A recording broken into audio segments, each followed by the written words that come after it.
tema da mensagem de hoje é o império do anticristo. Eu creio que um dos temas que mais geram curiosidade na vida da igreja é a pessoa do anticristo. Quem vai ser esse homem? Muitos já disseram que ia ser o Papa, outros escolheram nomes importantes, alguns falavam que era Bill Gates, depois foram citando outros nomes, mas será que a Bíblia nos dá alguns sinais para que nós saibamos quem é o anticristo? E que império é esse que ele vai se levantar, que vai perseguir, e que vai dominar o mundo, e que vai perseguir especialmente os seguidores de Jesus, aqueles que não passarem pelo arrebatamento, e também o povo judeu?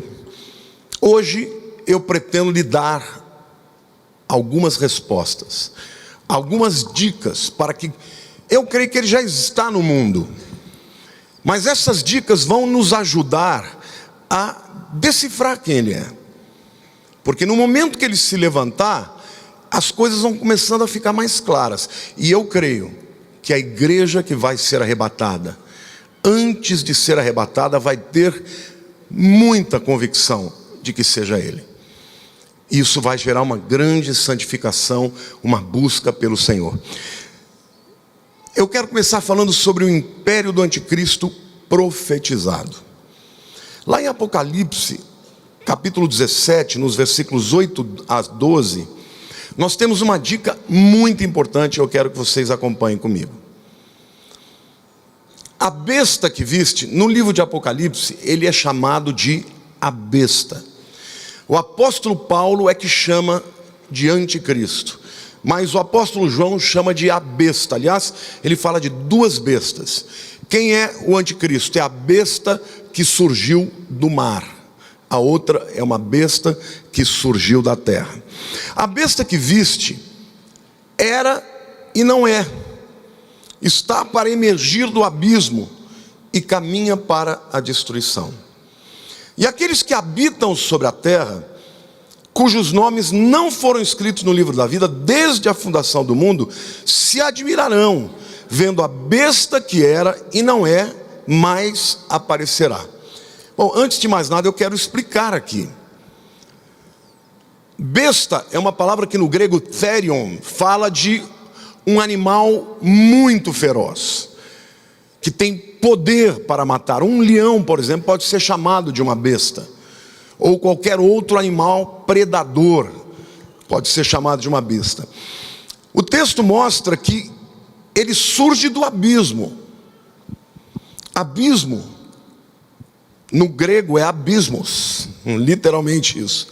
Aqui fala que este homem vai ser insuflado por um poder demoníaco, tá? Ele é um ser humano, mas o ódio que ele tem é insuflado pelo inferno. E o texto continua dizendo: aqui está o sentido que tem sabedoria. As 7 cabeças são 7 montes. Aqui ele fala depois, anteriormente, de um dragão com 7 cabeças, nos quais a mulher está sentada.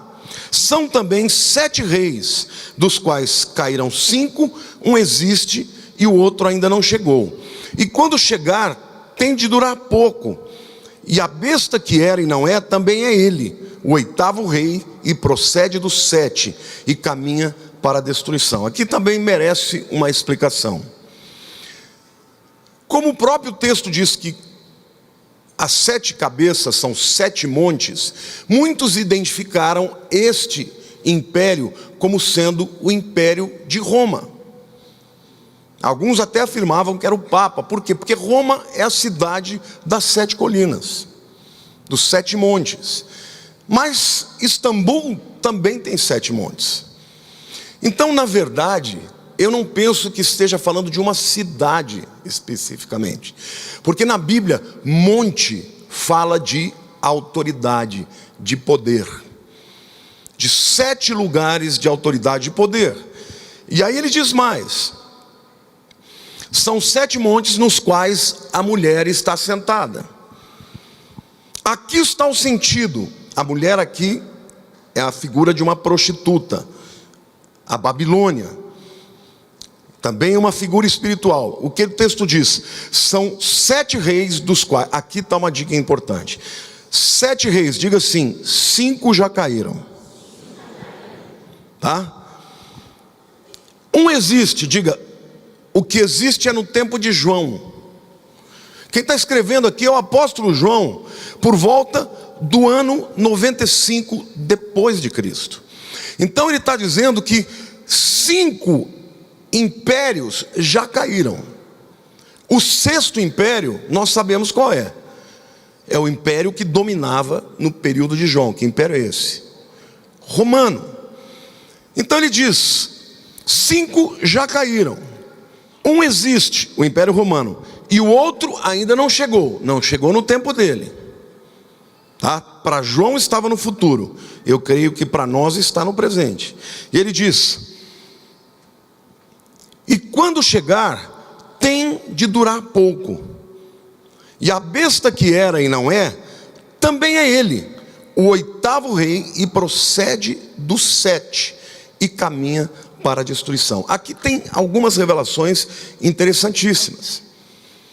Porque houve na história de Israel vários impérios mundiais que estiveram diretamente ligados ao povo de Israel. O primeiro foi o Egito. Todos vocês sabem que Israel ficou por 400 anos, aproximadamente, escravo do Império Egípcio. O segundo foi o Império Assírio.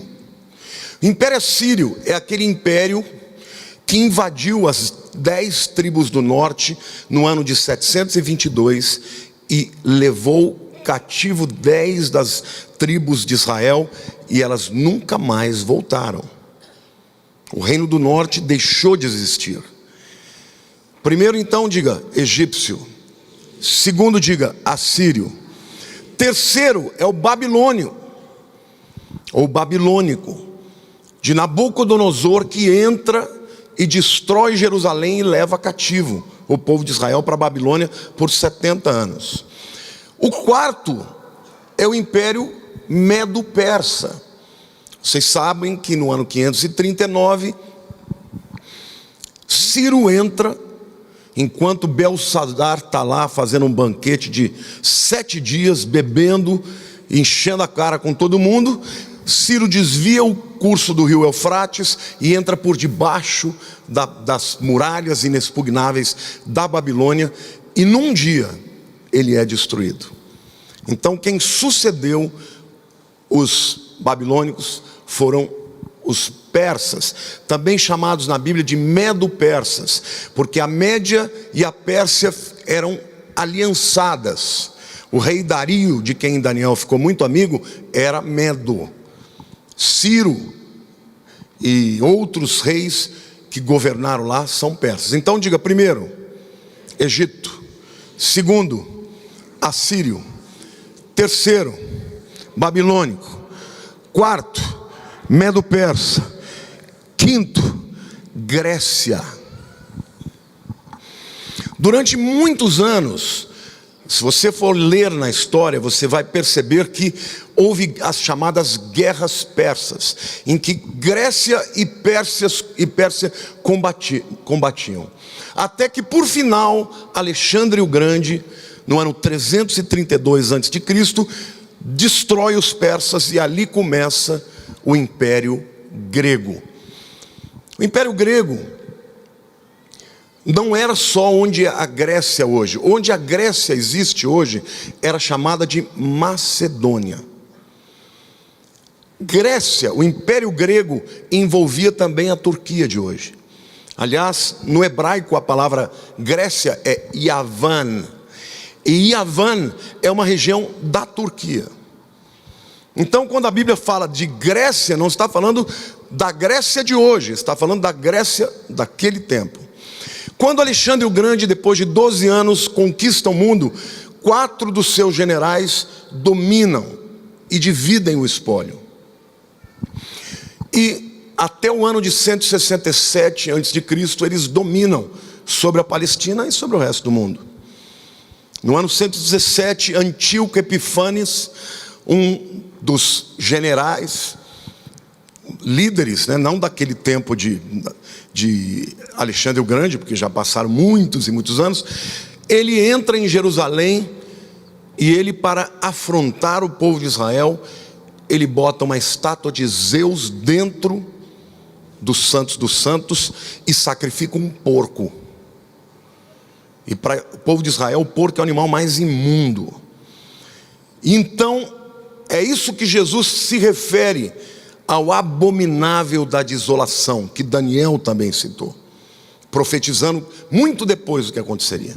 Nesse tempo se levanta uma resistência judaica dos macabeus, e eles botam o Antíoco Epífanes para correr. E durante muitos anos, desde 167 até 63 antes de Cristo, eles ficam com o poder da Palestina, de Israel. Mas no ano de 63, os romanos vêm e dominam a Palestina. Portanto, o sexto império é o Império Romano. Amém? Já sabemos quais são os 6 impérios. Diga o primeiro: egípcio. Segundo, assírio. Terceiro, babilônio. Quarto, medo-persa. Quinto, grego. Sexto, romano. Então nós já descobrimos os que passaram, os que caíram, aquele que estava presente no período de João, e ele diz que virão mais 2. Um sétimo que terá um curto período de tempo. E quando este sétimo cair, o 8º que virá é o da besta. Agora, detalhe, ele diz que este sétimo, ele vem do Império Romano, porque ele vem dos outros que existiram. O que será que é isso? Existem algumas teorias. Alguns acham que é o Império Otomano, mas não pode ser. Não pode ser por uma simples razão. O texto diz que ele vai ficar por pouquíssimo tempo. E quando ele cair, o 8º que virá é do anticristo. Alguém tem uma ideia de qual poderia ser o sétimo? Não é o islâmico. O islâmico seria o otomano. O sétimo, queridos, na minha opinião, o que mais faz sentido é a comunidade europeia. Agora, detalhe, quando você vai para a estátua, eu vou ler um outro texto agora, que está lá em Daniel capítulo 2, versículos 41 e 42. Daniel está tendo a mesma revelação, só que João vai desde os egípcios. Daniel não. Daniel começa com a Babilônia, onde ele está, porque o propósito dele não era revelar o anticristo, o propósito dele era revelar o que ia acontecer com o povo de Israel. Então ele começa a profetizar a partir do período que ele está, que é Babilônia para frente. Olha o que o texto mostra. Quanto ao que viste dos pés e dos artelhos, em parte de barro, de olheiro, em parte de ferro, será este reino dividido. Contudo, haverá nele alguma coisa de firmeza do ferro, pois que viste o ferro misturado com barro de lodo, como os artelhos dos pés eram, em parte de ferro e em parte de barro. Assim, por uma parte, o reino será forte, e por outra, será frágil. Na visão de capítulo 2 de Daniel, de 31 a 35, o rei Nabucodonosor tem um sonho com uma estátua. Vocês se lembram disso? Quantos estão ouvindo aqui a novela O Rico e o Lázaro? Vocês se lembram da estátua que eles viram? Põe lá, Pati, por favor. Pati não, a Pati que fez o coisa, mas é o tio que vai pôr. Essa é a estátua que Nabucodonosor viu. Ele viu a cabeça de ouro. Depois, o tronco de prata. Depois, o ventre de bronze ou de latão. Por último, as pernas de ferro. E por último, os pés misturado de ferro com barro. Detalhe, este que é de ferro e se divide é o Império Romano, como nós vimos. E vocês sabem que na história o Império Romano se dividiu em dois. Aula de história aqui. Qual era a capital do Império Romano do Ocidente? Roma. E qual era a capital do Império Romano do Oriente? Como? Bizâncio. Bizâncio vem depois, né? Constantinopla. Quando o imperador Constantino teve aquela conversão, entre aspas, porque eu acho que ele não se converteu nada, ele estava lutando contra um general romano chamado Maxêncio. E Maxêncio estava ganhando a guerra, e ele percebeu o seguinte, que ele só ia ganhar se ele se unisse aos cristãos. Então ele se converteu, entre aspas, e institucionalizou o Império Romano Universal. Sabe como é que é esta palavra no latim? Católico. Aí então nasce o chamado Império Bizantino. O Império Romano caiu e o Império Bizantino durou mais 1000 anos. Até 1453, quando foi derrotado pelos otomanos. Então vejam que interessante. Os pés que se dividiram falam do Império Romano que se dividiu em dois: Império Romano do Ocidente e Império Romano do Oriente. Mas por que ele tem mistura de barro com ferro? Barro fala da força dele. O Império Romano era forte, mas o barro fala de fraqueza. Então parece que este sétimo império que João está vindo, que vem do Império Romano que se dividiu, ele vai ter características tanto de força quanto características de uma negociação mais democrática. Então, em outras palavras, ele parece ser a união de um grupo de pessoas onde o poder é imposto com um grupo de pessoas onde o poder é democrático. Por que eu acredito que nós estamos aqui falando da Europa? Porque cada vez mais, se você notar todos os impérios que eu citei, eu vou perguntar e vocês vão notar que eles têm algo em comum. O Egito é o que, irmãos? Qual é a religião do Egito principal? Islâmico. Os assírios, a Síria fica exatamente onde é hoje a Síria e o Iraque. Qual é a religião lá? Islâmico. Babilônia, Babilônia é no Iraque. Qual a religião lá? Islâmica. Medo-Pérsia, Pérsia vocês sabem onde é o Irã. Qual a religião lá? Islâmico. Puxa. Depois dos Medo-Persas vem Yavan, que é a Grécia daquela época, que envolve a Grécia de hoje, que na época era Macedônia, e a Turquia. Qual a religião da Turquia? Islâmica. No Império Romano, como nós vimos, ele se divide. O reino ocidental é cristão, mas o reino oriental é o quê? Constantinopla, Istambul, islâmico. Parece que a Europa é de fato o sétimo império. E com isso eu estou inferindo o quê? Que muito provavelmente nós estejamos vivendo os últimos anos do Império Europeu. Quantos aqui sabem que a Europa está desfacelando? Nós tivemos agora recentemente o Brexit. Já ouviram falar do Brexit? Britain Exit. É a saída da Inglaterra e do Reino Unido da comunidade europeia. Foi o primeiro a sair. Mas tem outros que estão querendo sair também. Por quê?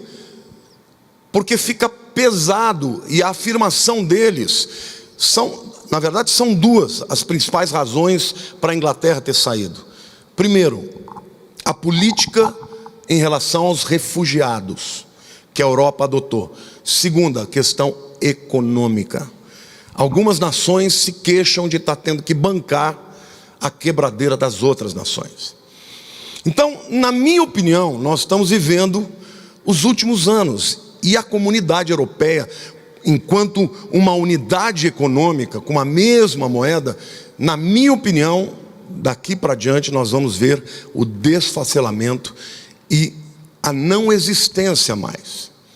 E quando a Europa se desfacelar como continente, como império, para vocês terem uma ideia da importância da Europa hoje, queridos, a Europa hoje tem uma economia mais forte, se somar os países todos, do que os americanos. E se você pegar Europa, Estados Unidos e China sozinhos, dá mais de 80% do PIB do mundo. Então, quando isso acontecer, vai haver um caos extraordinário econômico no mundo inteiro, porque vai ficar desbalanceado. E é nesse caos econômico que o anticristo vai se juntar, agora não mais com nações da Europa. Na minha opinião, o 8º reino será um reino conduzido pela ONU, as Nações Unidas. E na minha opinião, este líder do 8º reino será um secretário-geral da ONU, que terá poder de força, terá uma argumentação, porque o mundo estará em caos, economicamente falando, as nações não conseguirão se recuperar, e em cima disso eles estabelecerão uma estratégia emergencial. E na minha opinião, este reinado vai ter o apoio de um falso profeta, que é a besta que surgiu da terra, que é um líder espiritual que vai se unir. Aliás, não se esqueçam, tudo isso são características, mas o que determina o início do império do anticristo é um acordo de paz, uma aliança de paz, que Daniel 9:27 fala, uma aliança forçosa. O texto fala, ele fará uma firme aliança. Esta palavra firme no hebraico significa uma aliança que não vai ser aceita, vai ser imposta. Ou seja, haverá nações que terão que engolir a aliança, porque não terão escolha.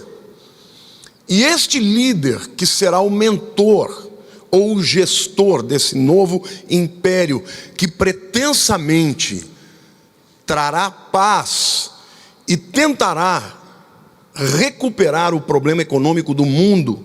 Nós vimos na semana passada os 4 cavaleiros do Apocalipse. O cavalo branco é o anticristo, o cavalo vermelho são guerras. Ele vai propor paz, mas não vai conseguir paz, porque vai haver guerras. O cavalo preto é uma crise econômica, inflação. Eu mostrei para vocês como vai faltar alimentos, os alimentos vão custar muito caro. E o cavalo verde, o Islã. Depois eu mostrei para vocês que as 4 cores desses 4 cavalos são as 4 cores das bandeiras da grande maioria das nações islâmicas. Então, os 5 impérios que já caíram, de novo, diga Egito, Assíria, Babilônia, Medo-Persa, Grécia, Roma. O 7º império, ele vai ter características das duas pernas que Daniel viu. Na minha opinião, é a Europa, e você percebe claramente que cada vez mais a Europa está se tornando islamizada. Cada vez mais. Eu contei aqui que eu estava nos Estados Unidos agora em março, e eu e Alcides estávamos sentados num lugar, ouvimos uma língua, eu não entendia que língua era aquela. Eu perguntei para um camarada, falei, que língua é essa que eu nunca ouvi? Ele falou, estou falando flamenco, eu sou belga. Aí comecei a bater um papo, perguntei para ele, falei, como é que está essa questão do Islã na Bélgica? Ele falou, irreversível. Eu falei, como assim? Ele falou, é uma questão de tempo, eles vão nos expulsar de lá. Ou nós vamos ter que nos converter, ou vamos ser mandados embora. Então, quando fala que ele terá características de força e de fraqueza, eu penso que a união da força do Islã, que é uma religião imposta, se a pessoa não tem essa coisa de você querer se converter, se não converter morre, com a democracia. Então, na minha opinião, não existe outro império que se encaixe a este sétimo império como a Europa. Terá características dos dois mundos. E o último império é o império do anticristo. Em segundo lugar, eu queria falar que o anticristo também é profetizado, tanto em Daniel quanto em Apocalipse.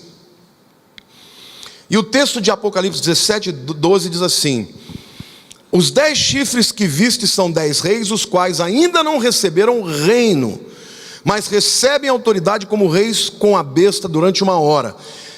Literalmente aqui eu creio que o mundo será dividido em 10 regiões. Isto será uma coisa meio que consentida e ao mesmo tempo imposta, mas eu creio que as nações não terão tanta soberania. Serão 10 regiões do mundo que estarão imbuídas nessa tentativa de promover paz, e que a gente sabe que não vai dar em paz nenhuma, né? E o anticristo será um desses 10. Daniel 8:9 chama o anticristo de um chifre pequeno. Veja o que o texto diz: de um dos chifres saiu um chifre pequeno, e se tornou muito forte para o sul, para o oriente e para a terra gloriosa. Literalmente aqui fala que ele vai querer dominar o sul, provavelmente Egito, o oriente, as nações islâmicas, e a terra gloriosa é Israel. No capítulo 7:25, este chifre pequeno, ou este líder mundial, olha a característica dele, como ele vai parecer. Proferirá palavras contra o Altíssimo, magoará os santos do Altíssimo, e cuidará em mudar os tempos e a lei. Ele vai ser um blasfemo, porque ele vai falar contra Deus, contra o Deus cristão, o Deus de Israel. Ele também vai mudar, vai magoar os santos, ali é ferir literalmente, vai perseguir aqueles que não passaram pelo arrebatamento e ficaram, e se converteram ou caíram em si, vão ser perseguidos por ele, porque na sua agenda vai estar a implementação de uma religião mundial.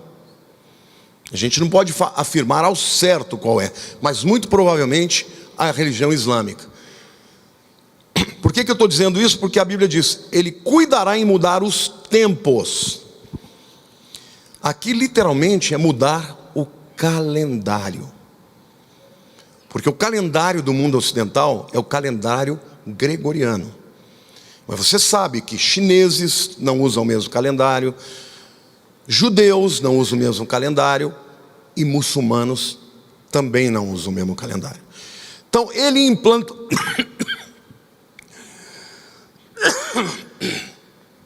Um minuto só.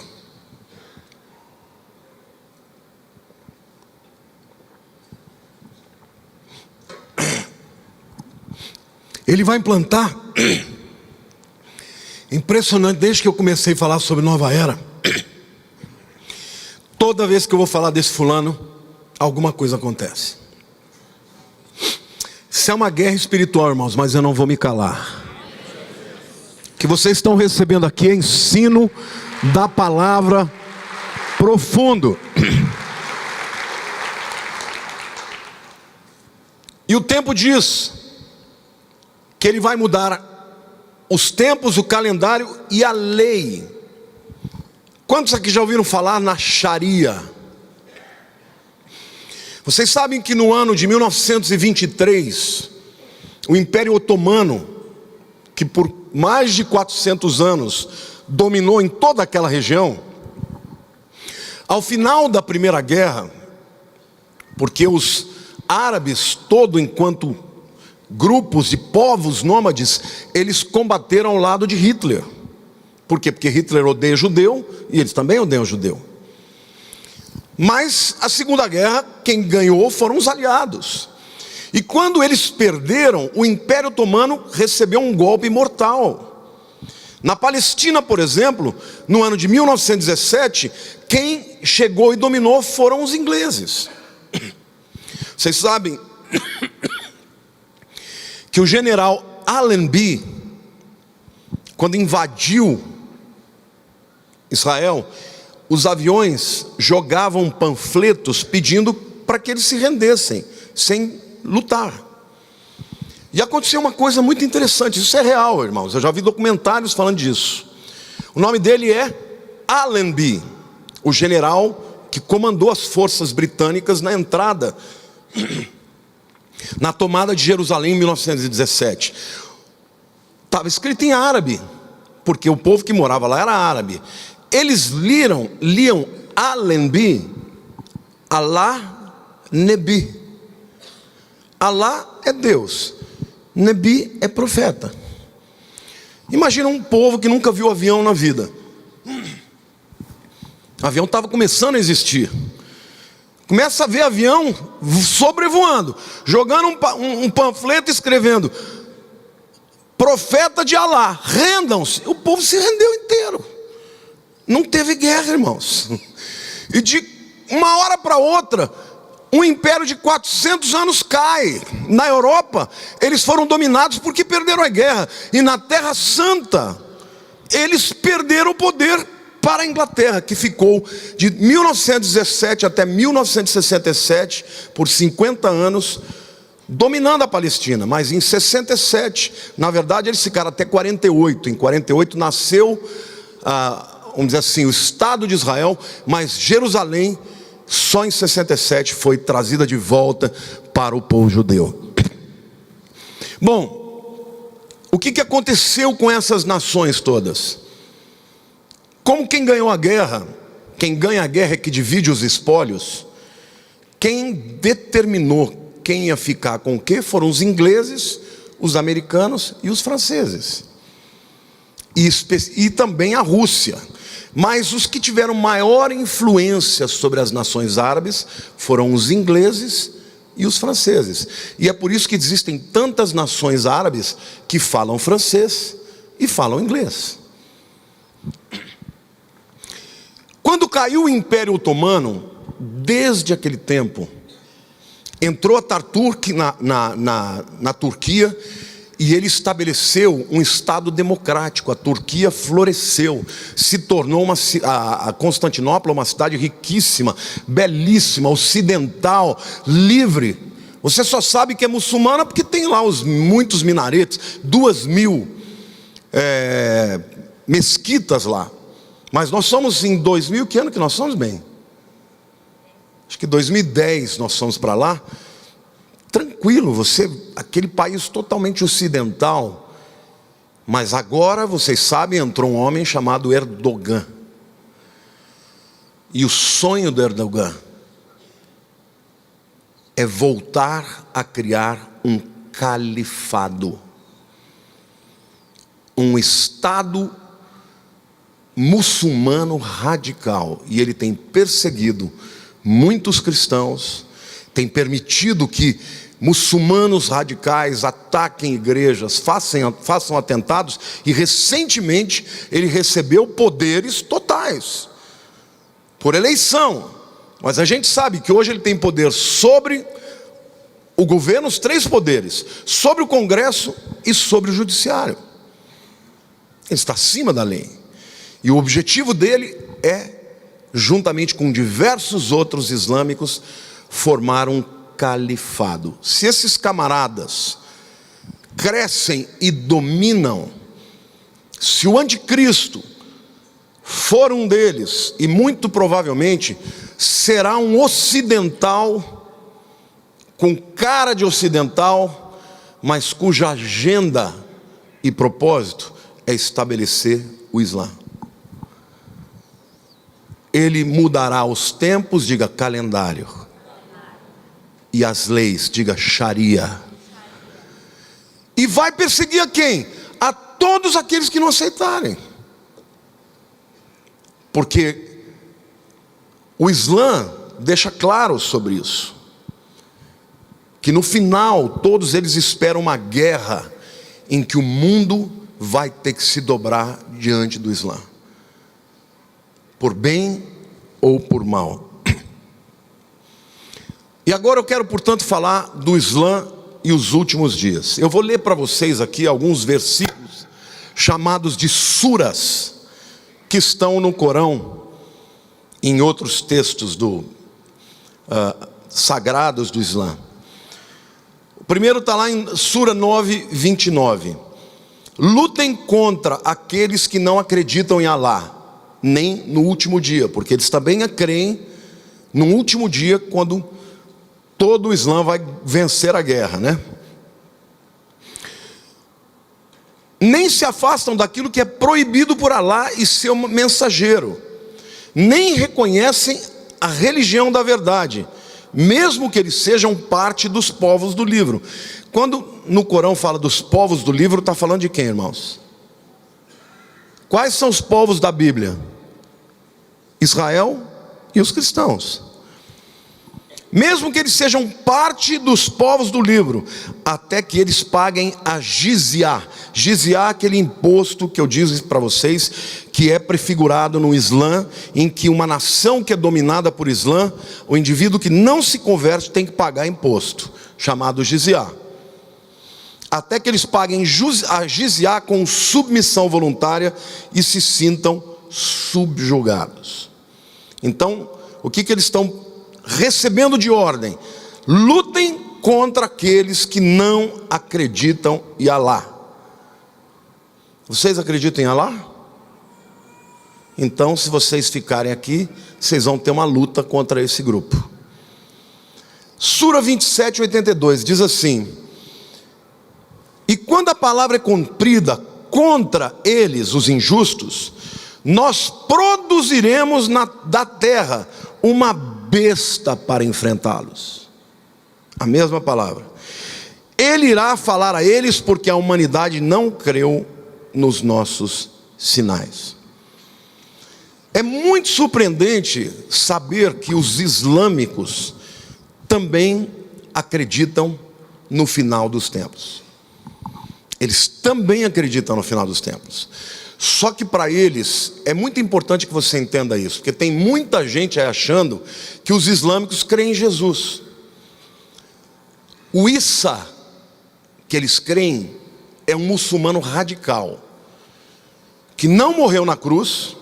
E quando a Bíblia diz assim, se alguém nega que o Filho de Deus vem em carne, esse daí é o anticristo.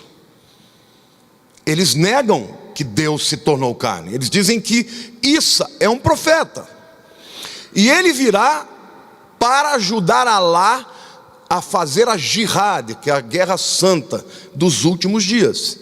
E todo aquele, e vai dizer, eu não morri na cruz, eu não sou o salvador dos judeus, eu sou profeta de Alá, e quem não se converteu a Alá, ele mesmo vai destruir e mandar matar.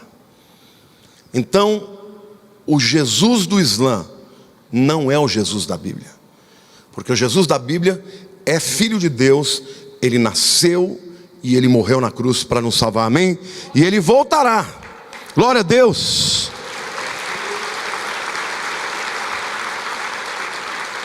As expectativas do Islã para os últimos tempos, eu elenquei algumas das afirmações que eu vi. Eles dizem que os últimos dias são caracterizados da seguinte maneira: dias de levantamento. No inglês é uprising. Esse levantamento e uprising não é só um levantar do lugar. Uprising é rebelar-se, é levantar para tomar controle. Dias de separação, ou seja, vai separar quem é do Islã e quem não é. Quem não for, guerra contra eles. Dias de reconhecimento de quem será o 12º imã, que eles acreditam ser o Imã Mahdi, que nós sabemos que é o anticristo. Dias de descerramento, o último dia, a hora, Para eles o mundo terá que aceitar a sua fé, e o Mahdi, o último imã, que os liderará para uma guerra santa, a Jihad. A palavra Mahdi significa aquele que é guiado, e eles acreditam que ele será guiado diretamente por Alá. E eu digo para vocês que ele vai ser reconhecido como Mahdi, mas nós sabemos que o Mahdi deles é o anticristo da Bíblia. Eu vi o testemunho de um homem chamado Walid Shubat, um ex-muçulmano que se converteu. Ele foi para os Estados Unidos para fazer células terroristas. Ele é palestino, começou a namorar com uma mulher cristã, casou-se com ela, e ele dizia para ela, quando eu havia lendo a Bíblia: esse livro é um livro que é mentiroso, você tem que parar com isso é engano. E ela disse para ele: então me mostra onde está o engano, que eu largo o livro. E ele foi ler a Bíblia para ver onde estava o engano, e ele se converteu. E hoje ele é um dos maiores pregadores que revelam que o anticristo é o Mahdi. E ele tem um livro em que ele mostra claramente os paralelos entre estes dois, estas duas figuras. Para nós, ele é o anticristo. Por que o Mahdi vai fazer? Vai lutar contra cristãos e vai lutar contra judeus. Então eles mesmos, quando ele leu a Bíblia e falava disso, ele falava: mas esse é o Mahdi, a Bíblia de vocês também está falando dele, e ele vai lutar contra vocês sim. Só que a diferença é que eles acham que ele vai ganhar, e nós sabemos que ele vai perder. E eles dizem então que ele fará a última revolução islâmica. E queridos, a Bíblia diz que Deus enviará a operação do erro, porque não creram na mentira. Porque é um absurdo, eu não consigo entender como as nações abrem as portas de maneira indiscriminada. Eu não sou contra receber refugiados, eu acho que a Bíblia mesmo fala que o estrangeiro tem que ser recebido e amado. Mas como que você abre a porteira para entrar milhares e milhares e milhares de pessoas que acreditam numa religião que odeia aqueles que estão na nação? Então eu não consigo entender, a não ser uma cegueira. Você abrir as portas para que pessoas entrem, algumas são sinceras e outras vão entrar para quê? Para dominar, para mudar as estações. Eles crescem muito mais, enquanto hoje no mundo a média de filhos das famílias cristãs é 1 ponto alguma coisa, 1,8. E eles têm mais de 6,5 por filhos. Então é uma questão de tempo. Em 20 anos a Europa será dominada pelo Islã. Você gosta de Paris? Vá nesses próximos anos. Depois vai ficar perigoso demais. E hoje o mundo inteiro está dizendo: nós combatemos o extremismo, mas nós abrimos as portas para todos os islâmicos. Eu pergunto para vocês, pergunte se alguma nação árabe permite a entrada de missionários lá. A Arábia Saudita anualmente dá milhões de dólares para as principais universidades americanas. Com que pretexto? Fazer estudos sobre o Islã. Ravi Zacharias, um dos maiores apologetas do mundo, perguntou para um sheik árabe: vocês aceitariam dinheiro da América para fazer estudos cristãos? Ele disse: não. Por que não? Porque ninguém aqui tem interesse de saber sobre o cristianismo. É assim, meus irmãos. Eles entram, se aproveitam da fraqueza da democracia, mas eles são linha dura. É o barro se misturando com ferro. O fim dessa história só tem um jeito: Deus intervir. E Ele intervirá. Porque hoje o mundo já está cego e não está enxergando o que realmente está para acontecer. O que os muçulmanos e os cristãos têm em comum sobre a crença do anticristo? Ponha por favor aquele quadro. O Mahdi, unirá o mundo muçulmano. Isso é o que os muçulmanos creem. A profecia bíblica diz que ele sujeitará 10 reis, e estes 10 reis, ao seu comando, também tentarão unificar o mundo. Mais uma. O Mahdi trará ouro e prata aos seus seguidores. Isso está nos textos.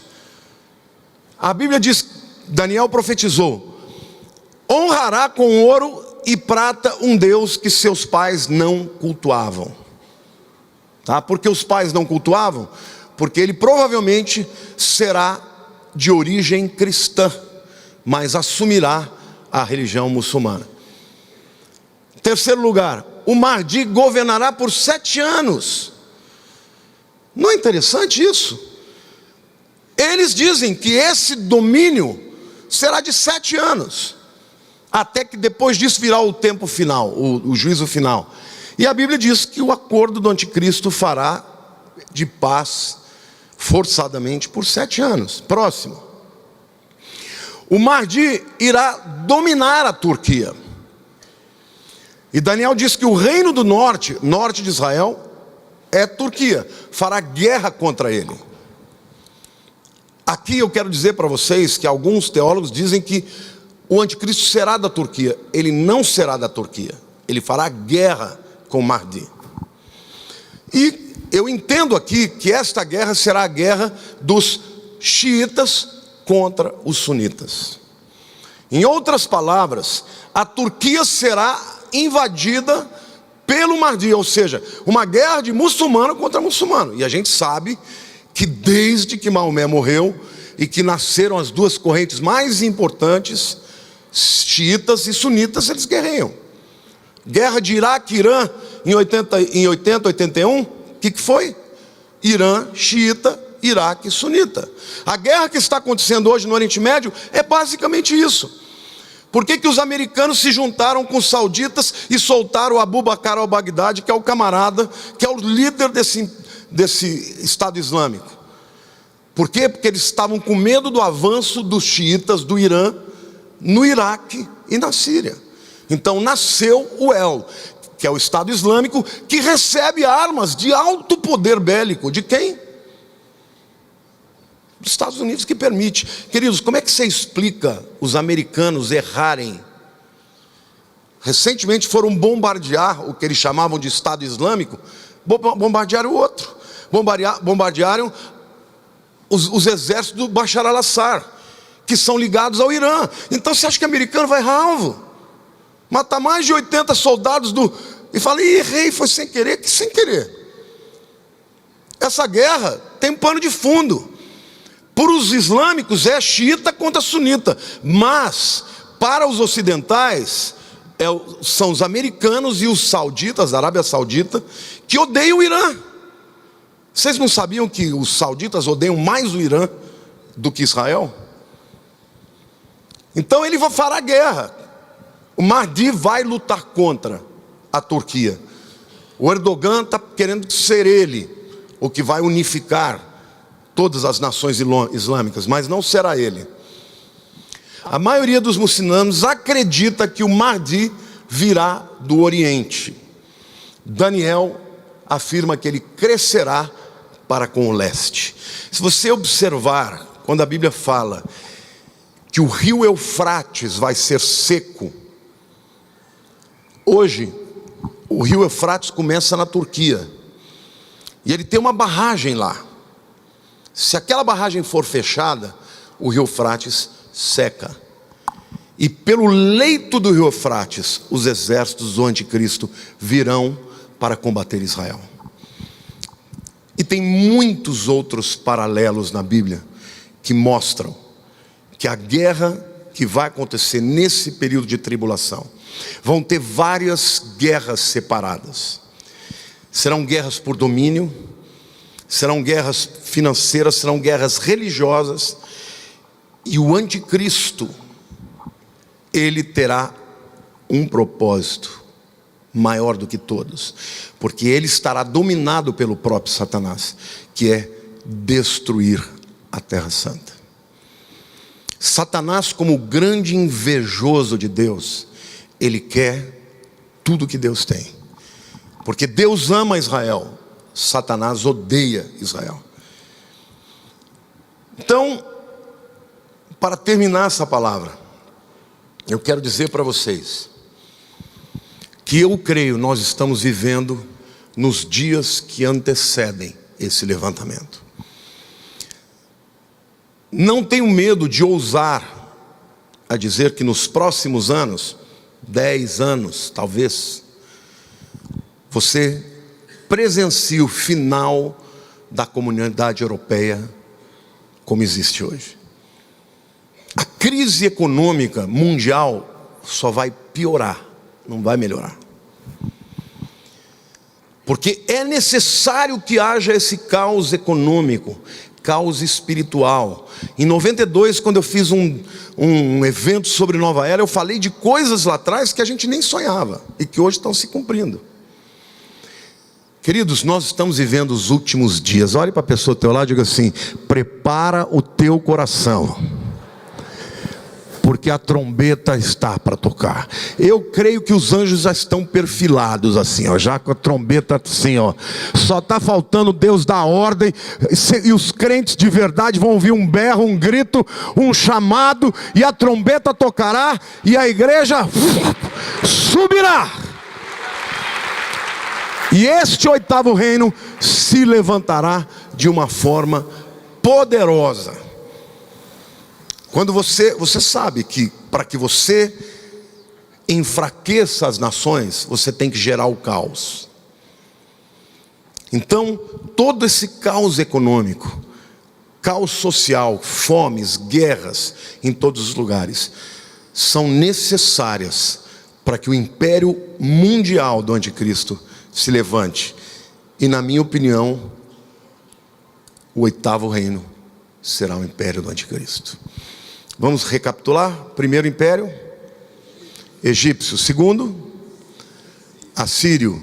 Terceiro, babilônio. Quarto, medo-persa. Quinto, grego. Sexto, romano. Sétimo, União Europeia. Oitavo, anticristo. Quantos aqui creem em Jesus como seu Salvador? Esta é a senha. Ninguém será arrebatado se não tiver confessado Jesus como seu único e suficiente Salvador. Então você que me vê, tem muita gente na internet que me vê que ainda não tomou uma decisão com Jesus. Nós ainda vivemos o tempo da graça, em que basta você dar o seu coração para Cristo e confessá-lo como Senhor e Salvador da sua vida, e você será salvo. A Bíblia diz: porque com a boca se confessa para a justiça, com o coração se confessa para a justiça, e com a boca se confessa para a salvação. Feche os seus olhos.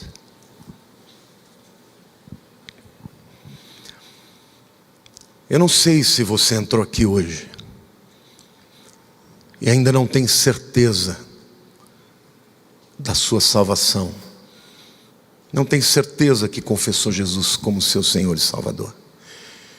Mas eu quero te dar essa oportunidade agora, de reconhecer o Filho de Deus, Jesus, como aquele que veio ao mundo, não só para nos ensinar palavras bonitas, mas para dar a vida por aqueles que se entregassem a Ele. Se você quer entregar a sua vida hoje, eu não estou falando de nenhuma religião, estou falando de entregar o seu coração, o seu passado, o teu presente e o seu futuro ao único que pode te salvar de tudo isso que virá. Eu quero orar por você onde você estiver. Se você quer fazer essa oração comigo, eu vou te ajudar, eu vou orar e você vai repetir. Levante a sua mão para que eu possa te ver, em nome de Jesus. Alguém quer, fique com a mão levantada, por favor. Graças a Deus, graças a Deus. Aqui alguém, graças a Deus, graças a Deus, graças a Deus. Eu vou pedir para você vir aqui à frente, eu vou orar com vocês aqui. Pode sair do seu lugar, não se envergonhe. Você que está perto dessa pessoa, ajude a vir. Em nome de Jesus, hoje é o dia de você entregar a vida para Cristo e ter o teu nome escrito no livro da vida. Pode sair, venha, querido. Em nome de Jesus, saia rápido do seu lugar. Vamos aplaudir o Senhor, porque hoje é dia de salvação. Pode ficar aqui, por favor, venham. Venham, não saia daqui sem ter convicção hoje de que a sua vida está guardada pelo Senhor, amém? Glória a Deus. Pode vir mais gente, pode vir. Por favor, apressem.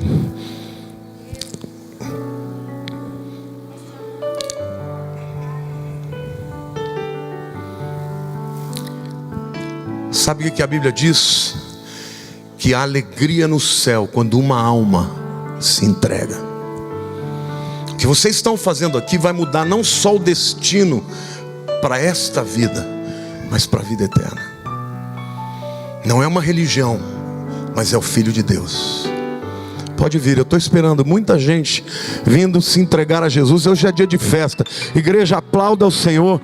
Hoje é dia de festa. Quem sabe essas vidas não estão se entregando pouco antes do arrebatamento. Quem sabe eles não sejam o servo da 11ª hora. Aleluia, aleluia. Põe a mão no seu coração e ore comigo. Diga: Senhor Deus, eu creio que eu sou pecador, mas a tua palavra diz que o Senhor se fez carne e se tornou um de nós e morreu no nosso lugar para nos salvar.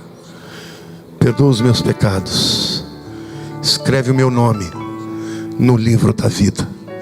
Eu te aceito como meu Senhor e como meu Salvador. Diga: Senhor, meu passado, meu presente, meu futuro, eu entrego ao Senhor agora.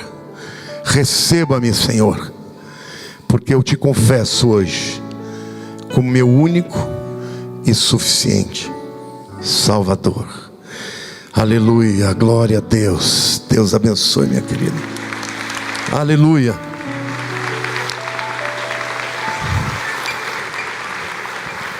A Bíblia diz que no momento que você faz essa oração sinceramente, o seu nome é escrito no livro da vida. Quando Jesus morreu na cruz, havia 2 ladrões, um de cada lado. Um deles só zombou de Jesus e o outro disse: Filho de Deus. Ele estava olhando para Jesus nu, fraco, crucificado, e ele reconheceu Jesus, seu Filho de Deus. Lembra-te de mim quando entrares no teu reino. Jesus disse: hoje mesmo entrarás comigo no paraíso. Hoje o seu nome foi escrito no livro da vida, e no dia do arrebatamento vocês estarão lá, em nome de Jesus. Eu vou pedir para vocês acompanharem esses diáconos. Eles vão fazer mais uma oração com eles. Mas parabéns por essa decisão. Deus abençoe. Deus abençoe, meu querido. Amém? Aplauda mais.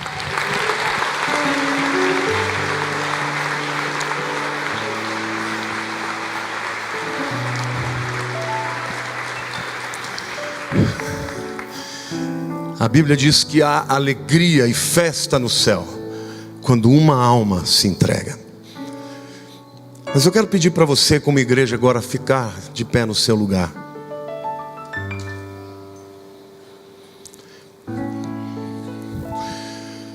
A palavra de Deus diz que o anticristo não se levantará enquanto que aquele que o detém não seja retirado. Se ele ainda não é um líder sobre o mundo, se ele ainda não estabeleceu esta estratégia, é porque o Espírito Santo está na igreja. O nosso papel aqui é de resistência, sim. Hoje o mundo islâmico está pregando e tentando converter pessoas revoltadas, que olham para a sociedade e não têm perspectiva. Mas nós temos uma mensagem de fé e de resistência, e uma promessa, que enquanto estivermos aqui, Ele não se levantará. Então levante a mão para o céu e ore comigo, repita essa oração, diga: Senhor meu Deus, perdoa-me, Pai, porque diante da luta, às vezes eu enfraqueço, mas eu sou teu filho, Senhor, e até a tua vida, eu serei teu instrumento para a propagação do teu evangelho, para a pregação das boas novas, que há um nome que salva, e esse nome é o nome de Jesus. Usa a minha vida, Senhor, salva a minha família, usa-me como luz do mundo e sal da terra, para a glória do teu nome. Diga: Maranata, vem, Senhor Jesus. Aleluia. Aplauda ao Senhor. Pode sentar, meu querido.